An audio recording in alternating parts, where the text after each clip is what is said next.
Alors, bonjour les amis. J'ai eu une idée de parler un peu de l'indépendance. Parce que vous n'êtes pas sans savoir que le 6 juillet arrive. Donc, nous avons pris notre indépendance le 6 juillet en 75. 6 juillet en 75, voilà.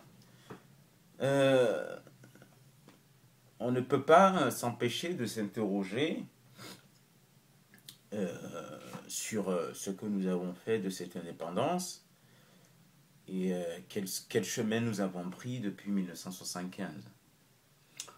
Alors, c'est l'occasion aussi de rendre hommage à ceux qui ont pris cette indépendance, même si ils nous ont mis dans le mauvais chemin après l'avoir prise, mais nous devons d'abord leur rendre un hommage,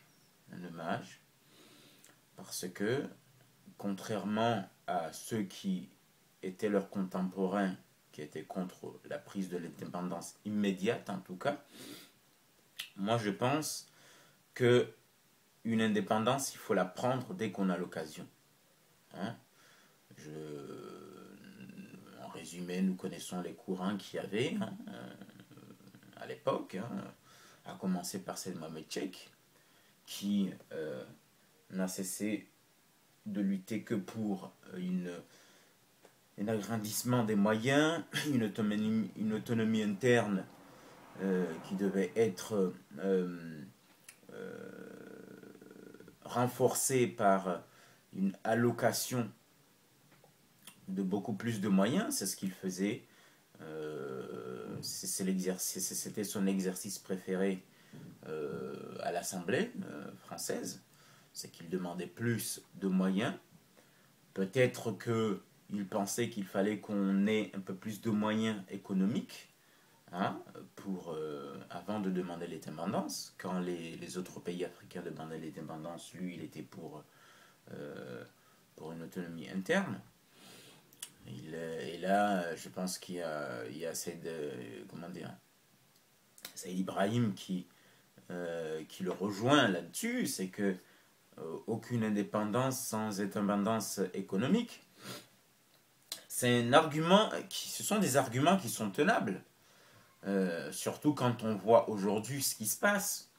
Je ne suis pas certain que si on faisait un référendum aujourd'hui, si on demandait aux Comoriens s'ils sont d'accord qu'on reste indépendant ou qu'on réintègre la France, ça ne m'étonnerait pas que le oui pour la réintégration de l'ensemble français gagne le référendum. Hein. On voit, ça a commencé en juin. Hein, ils ont hissé un drapeau français. Et en Grande Comore et à Moélie, il y en a plein qui le pensent. Sans compter Mayotte, qui aujourd'hui certainement ne penserait pas réintégrer les Comores.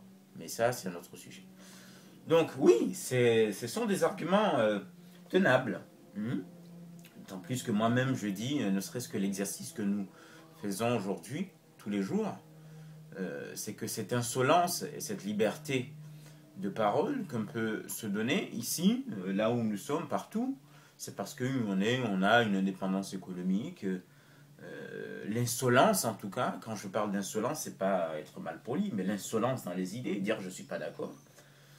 Donc l'indépendance spirituelle et intellectuelle demande une indépendance économique. Donc ce sont des arguments qui sont tenables, les arguments de Cheikh et Saïd Ibrahim.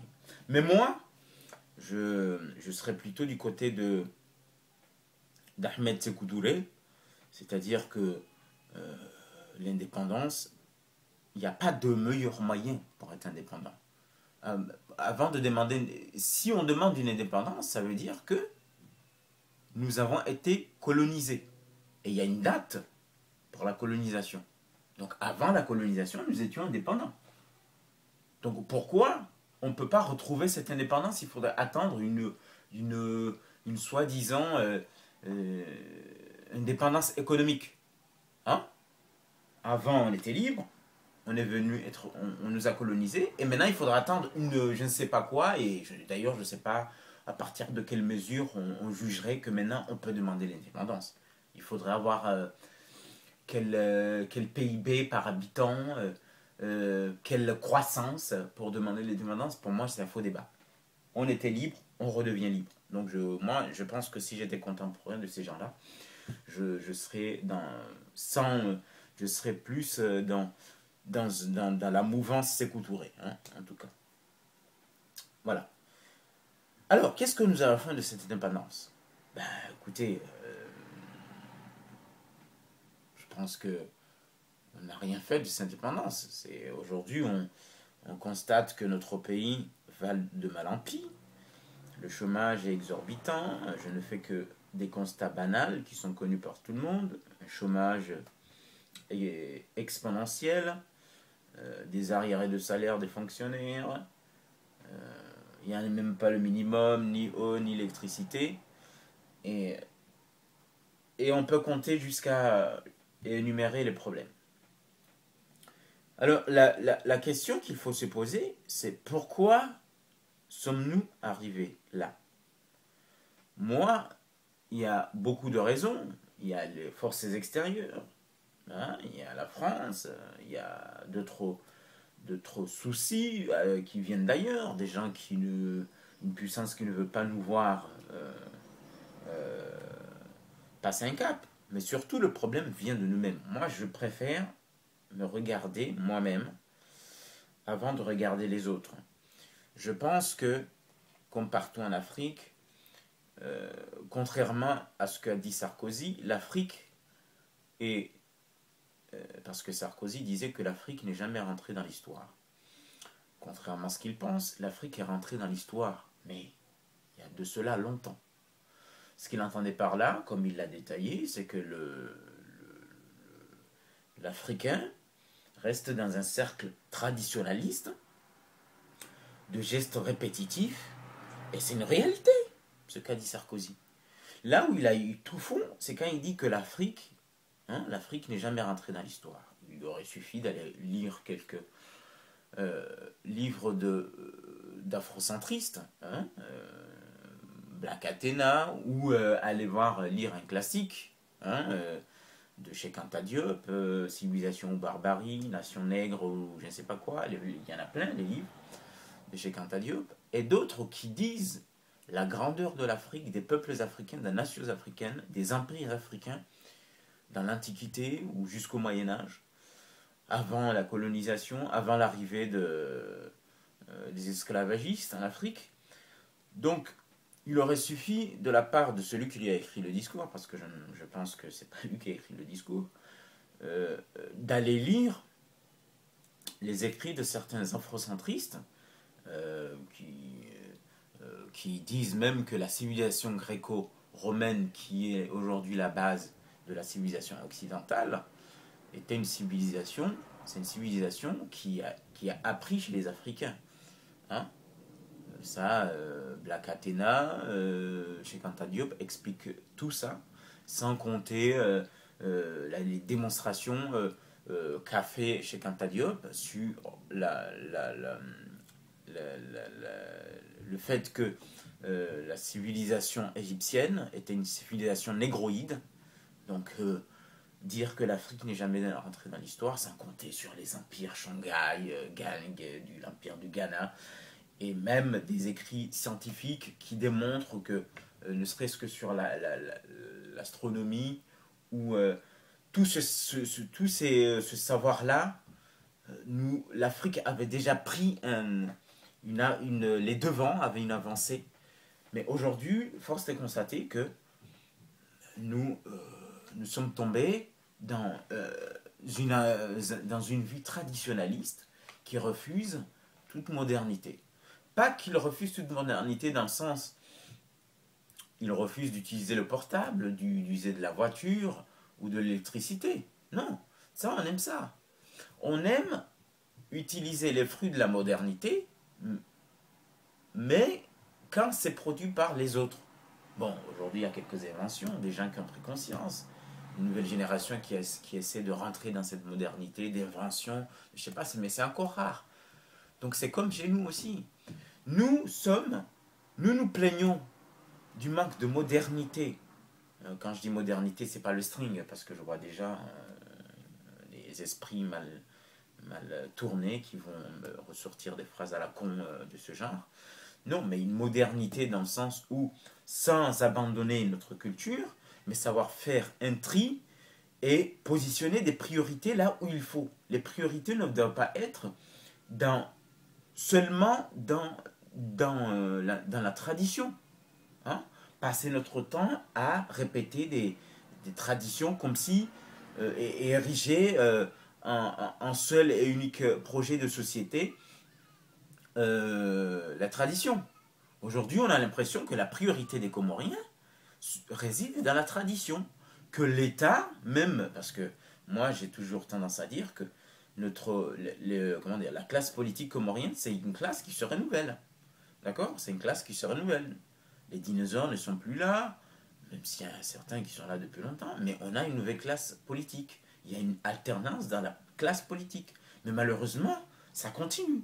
Donc les gens qui arrivent et qui nous mettent dans cette situation au niveau du gouvernement, c'est des gens qui viennent du peuple, qui étaient avec nous dans les banlieues, partout, dans les classes des universités, qui arrivent au pouvoir et qui répètent la même chose.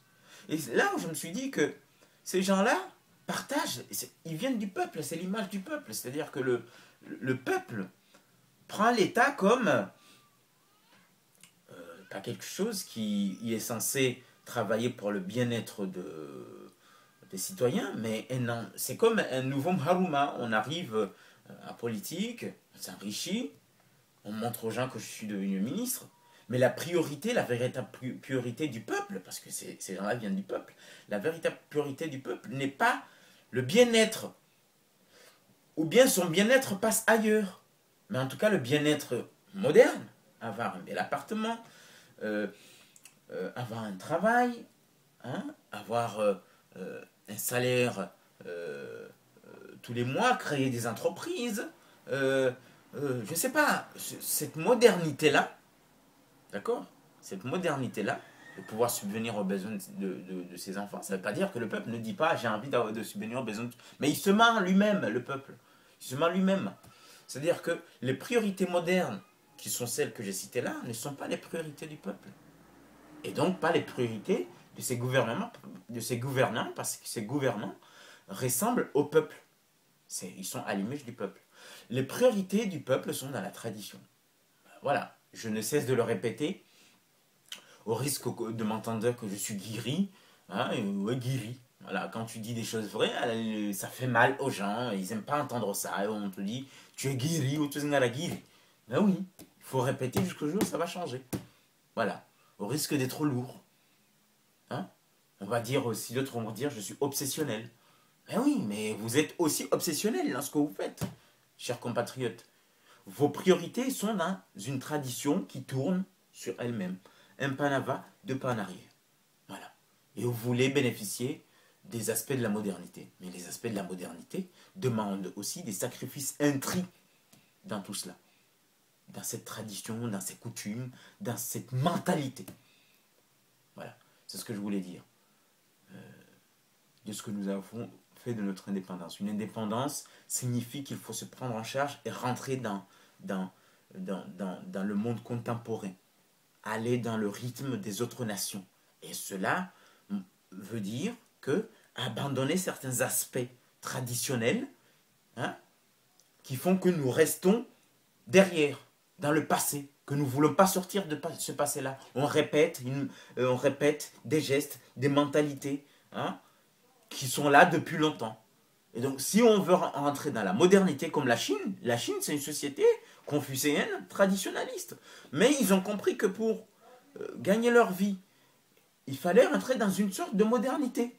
Et la Chine a fait ce choix-là. Quand on regarde aujourd'hui, la Chine a fait ce choix-là. Essaie d'abandonner certains aspects de cette tradition qui la maintenait dans cette situation. Dans cette situation de tourner en rond. Voilà. Donc moi, je n'allais pas parler de politique. Je pense que quand on parle d'indépendance, il faut se parler à soi-même. Le peuple doit se parler à lui-même. Voilà. Donc ça va changer avec l'éducation, j'espère, dans le temps, mais encore faut-il que les gouvernants qui sont à l'image du peuple fassent ces révolutions culturelles pour pouvoir prioriser toutes ces choses-là dans l'éducation nationale. Donc je vous remercie et je vous souhaite une bonne fête d'indépendance. Salut.